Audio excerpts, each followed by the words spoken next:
दोस्तों, महादेवी वर्मा का जन्म 1907 में और उनकी मृत्यु 1987 में होती है। महादेवी जी कवि के रूप में प्रसिद्ध हैं, लेकिन उनका गद्य भी उतना ही मारक, उतना ही प्रसिद्ध और उतना ही उपयोगी है हमारे लिए। और उनको आधुनिक मीरा इसीलिए कहा जाता है। सच में उनके साहित्य में जो वेदना और विद्रोह है वो स्त्री के संघर्ष के उस अद्वितीय उत्थान को हमारे सामने अभिव्यक्त करता है। और ऐसा कवि जिसके साहित्य को जब हम पढ़ते हैं तो हम एक स्त्री के दर्द को, एक स्त्री की पीड़ा को समझ सकते हैं। और उनके बारे में सुभद्रा कुमारी चौहान को याद करते हुए क्या लिखती है महादेवी जी, देखिए कि अजगर की कुंडली के समान स्त्री के व्यक्तित्व को कस कस कर चरचर कर देने वाली अनेक सामाजिक बंधनों को तोड़ फेंकने में उनका जो प्रयास लगा होगा उसका मूल्यांकन संभव नहीं है। इस लंबे वाक्य के विन्यास पर विचार कीजिए। अजगर की कुंडली कि अजगर किस प्रकार से जब किसी जीव को अपनी कुंडली में फंसाता है तो कैसे वो तड़प तड़प कर मरता है। वही स्थिति स्त्री की है इस पूरी सभ्यता के इतिहास में। और महादेवी उसको बड़े ही विस्तार से और बड़े ही व्यापक तरीके से अपनी कविता में और अपने गद्य में व्यक्त करती है। और बार बार कहती है कि कीर का प्रिय आज पिंजर खोल दो, हो उठी है चंचू छूकर। बस ये सब दरवाजे खोल दो और मुझे आज़ाद ज़िंदगी जीने दो। मेरे रास्ते खुद मुझे बनाने दो और मुझे मुक्त करो, मुझे बंधनों से मुक्त करो।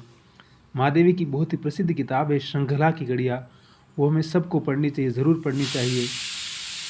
किस तरह से महादेवी उसमें स्त्री के संघर्ष और स्त्री की पीड़ा को अभिव्यक्त करती है। यदि स्त्री की ओर देखा जाए तो निश्चित देखने वाला कांप उठेगा। उसके हृदय में प्यास है, किंतु उसे भाग्य ने मृग मरीचिका में निर्वासित कर दिया है। उसे जीवन भर आदि से अंत तक सौंदर्य की हाट लगानी पड़ी। अपने हृदय की समस्त कोमल भावनाओं को कुचलकर आत्मसमर्पण की सारी इच्छाओं का गला घोंटकर रूप का क्रय विक्रय करना पड़ा। और परिणाम में उसके हाथ आया एकाकी अंत।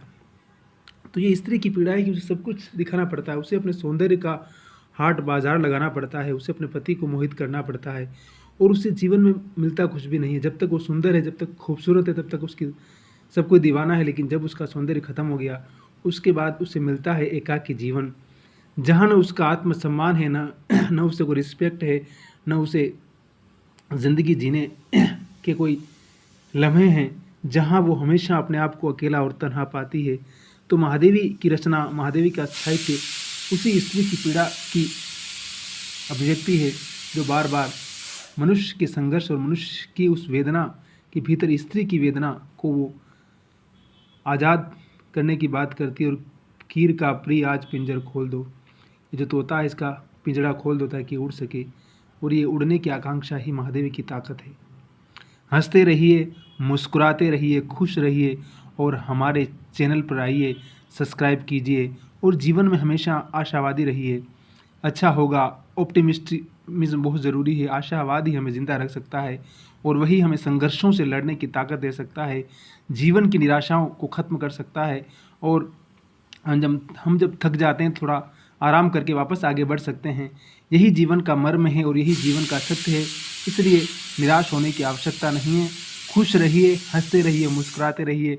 हमारे कुकर की भी सीटी आ गई है, इसलिए मस्त रहिए और आबाद रहिए।